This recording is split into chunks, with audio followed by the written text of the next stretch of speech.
आज हम देखेंगे बिहार के वन्य जीव अभयारण्य और पक्षी विहार के बारे में।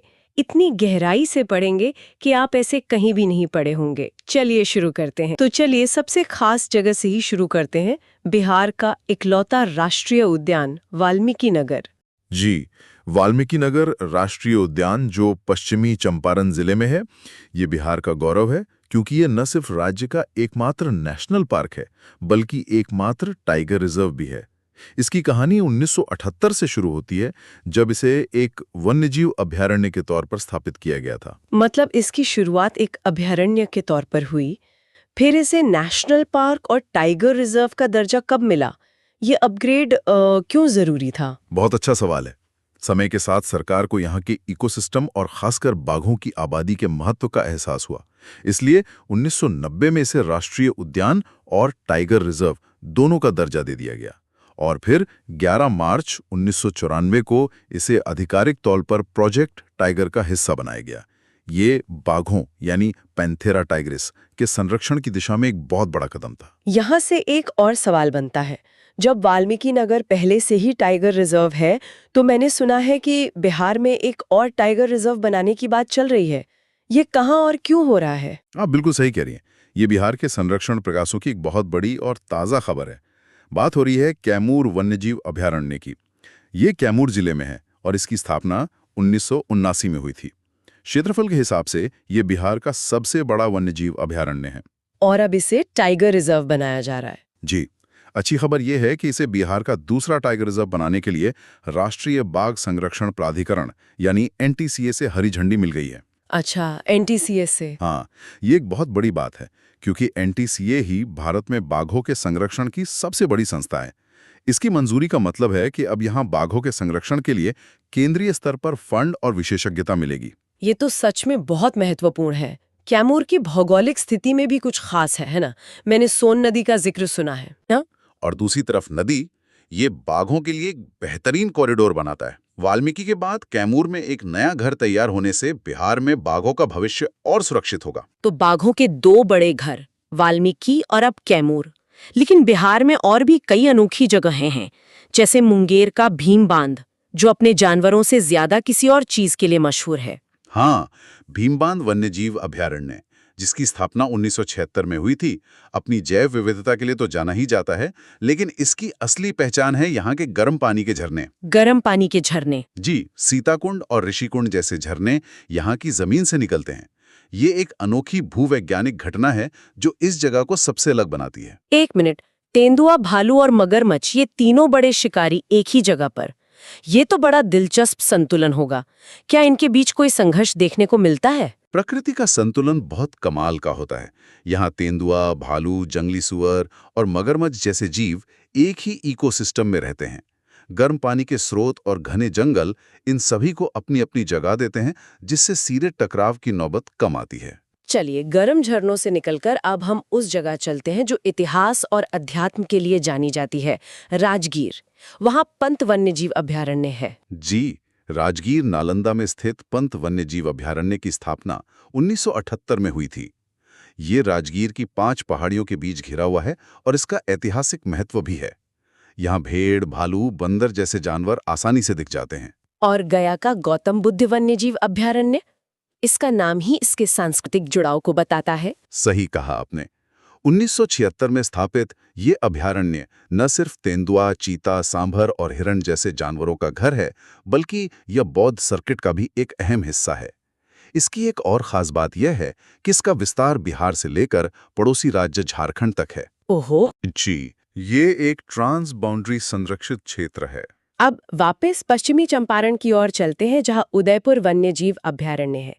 इसका नाम थोड़ा कंफ्यूज कर सकता है, लोगों को राजस्थान का उदयपुर याद आ सकता है। हाँ, बिल्कुल।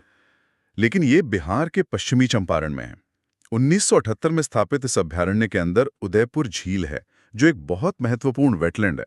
खबरों के मुताबिक इसे 2025 में रामसर साइट में शामिल किया गया था, जो इसकी अंतर्राष्ट्रीय पहचान को और पुख्ता करता है।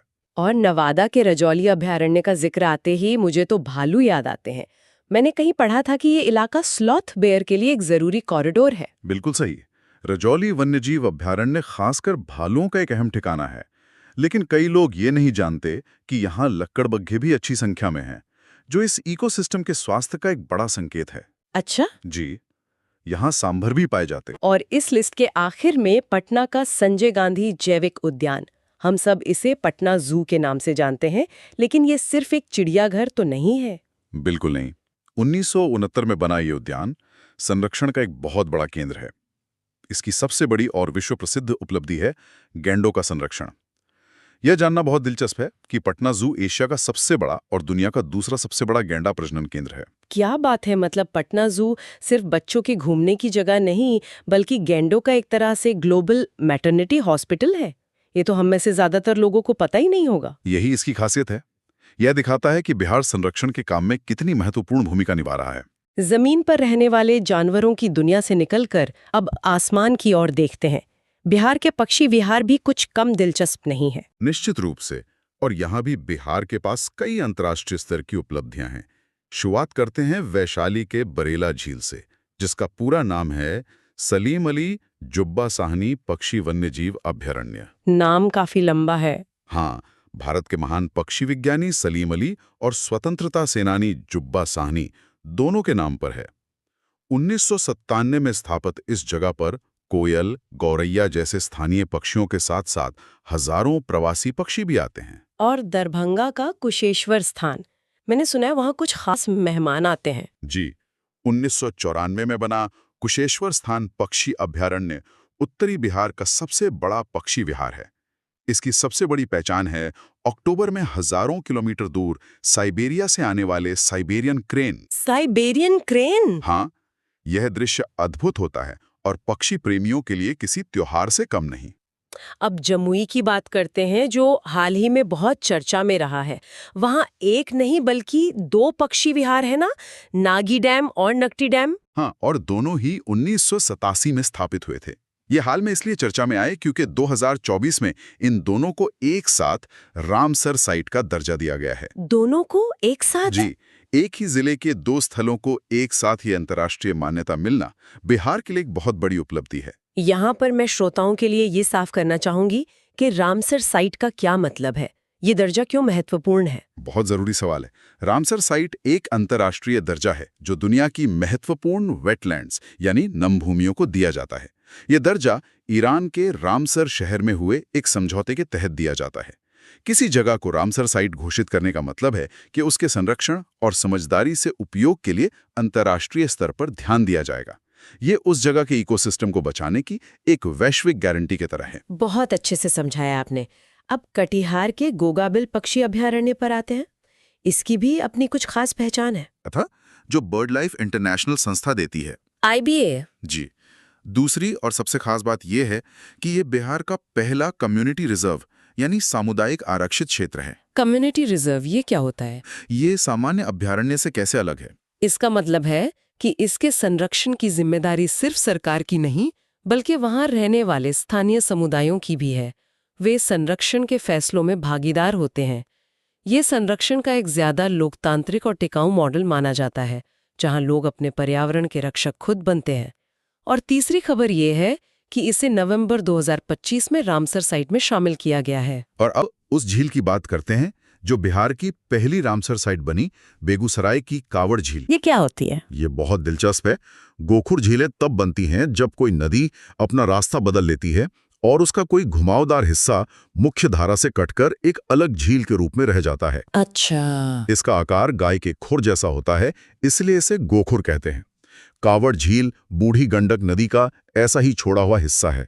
इसी शांत और दलदली माहौल की वजह से ये प्रवासी पक्षियों के लिए एक आदर्श ठिकाना बन जाता है। इसे 2020 में बिहार का पहला और भारत का 39वां रामसर साइट घोषित किया गया था। भारत का 39वां? जी। जमीन और आसमान के बाद अब बिहार के पानी में उतरते हैं। गंगा नदी की पहचान, डॉल्फिन की बात करते हैं। बिल्कुल। और गंगा की डॉल्फिन के संरक्षण के लिए बिहार में खास अभयारण्य हैं। विक्रमशिला गांगेर डॉल्फिन अभयारण्य। ये भागलपुर में सुल्तानगंज से कहलगांव तक गंगा नदी के 60 किलोमीटर के हिस्से में फैला हुआ है। इसे 1990-91 में स्थापित किया गया था। डॉल्फिन के बारे में कुछ बहुत ही हैरान करने वाली बातें हैं, जैसे इसे सूस भी कहते हैं। क्यों? जी, इसे सूज इसलिए कहते हैं क्योंकि जब ये सांस लेने के लिए पानी की सतह पर आती है तो सूज जैसी आवाज निकलती है। लेकिन सबसे चौंकाने वाली बात यह है कि गंगा डॉल्फिन अंधी होती हैं। अंधे? जी, उनकी आंखों में लेंस नहीं होते। अगर वो अंधी होती हैं तो अपना शिकार कैसे ढूंढती हैं और चलती कैसे हैं? ये प्रकृति का एक और चमत्कार है। वे इकोलोकेशन नाम की तकनीक का इस्तेमाल करती हैं। वे अपने सिर से पराश्रव्य तरंगें यानी अल्ट्रासोनिक साउंड निकालती हैं। ये तरंगें जब किसी मछली या पत्थर से टकराकर वापस आती हैं तो डॉल्फिन उस गूंज को सुनकर अपने आसपास की दुनिया का एक दिमागी नक्शा बना लेती हैं। अरे वाह, ठीक वैसे ही जैसे चमगादड़ करते हैं। अद्भुत। और ये एक मछली नहीं बल्कि एक स्तनधारी जीव है ना? बिल्कुल सही। ये एक मैमल है और इसे सांस लेने के लिए हर कुछ मिनटों में पानी से बाहर आना पड़ता है। इनके महत्व को देखते हुए ही 2009 में गंगा डॉल्फिन को भारत का राष्ट्रीय जलीय जीव घोषित किया गया था। लोगों में जागरूकता फैलाने के लिए हर साल 5 अक्टूबर को वर्ल्ड डॉल्फिन डे मनाया जाता है। इनके संरक्षण के लिए बिहार में और क्या काम हो रहा है? बिहार इस मामले में काफी आगे है। देश का पहला national dolphin research centre Patna में स्थापित किया गया है। आबादी की बात करें तो उत्तर प्रदेश की बात सबसे ज्यादा डॉल्फिन बिहार की गंगा में ही पाई जाती हैं। अच्छा, हम दूसरे नंबर पर हैं। जी, और ये भी गर्व की बात है कि भारत के डॉल्फिन मैन कहे जाने वाले रविंद्र कुमार सिन्हा बिहार से ही हैं, जिन्हें उनके काम के लिए पद्मश्री से भी सम्मानित किया गया है। तो आज हमने बिहार के वन्य जीवों की दुनिया की एक शानदार यात्रा की, वाल्मीकि के बाघों और कैमूर की उम्मीदों से लेकर कांवड़ झील के प्रवासी पक्षियों और गंगा की अंधी डॉल्फिन तक। ये साफ है कि बिहार की जैव विविधता कितनी समृद्ध और महत्वपूर्ण है। बिल्कुल, और ये चर्चा ये भी दिखाती है कि कैसे टाइगर रिजर्व, रामसर साइट और कम्युनिटी रिजर्व जैसे राष्ट्रीय और अंतर्राष्ट्रीय दर्जे इन अनमोल जगहों को बचाने में अहम भूमिका निभा रहे हैं। ये सिर्फ संरक्षण नहीं है, ये हमारी प्राकृतिक धरोहर को अगली पीढ़ी के लिए सहेजना है। ये सब जानने के बाद एक सवाल मन में आता है। ये तो संरक्षित क्षेत्र हैं, लेकिन इन पार्कों और अभयारण्यों की दीवारों के बाहर वन्य जीवों के आवासों का क्या हो रहा है? और आज के दौर में जब शहर तेजी से फैल रहे हैं तो विकास और प्रकृति के संरक्षण के बीच एक बेहतर संतुलन कैसे बनाया जा सकता है? इस सवाल पर सोचना बहुत जरूरी है।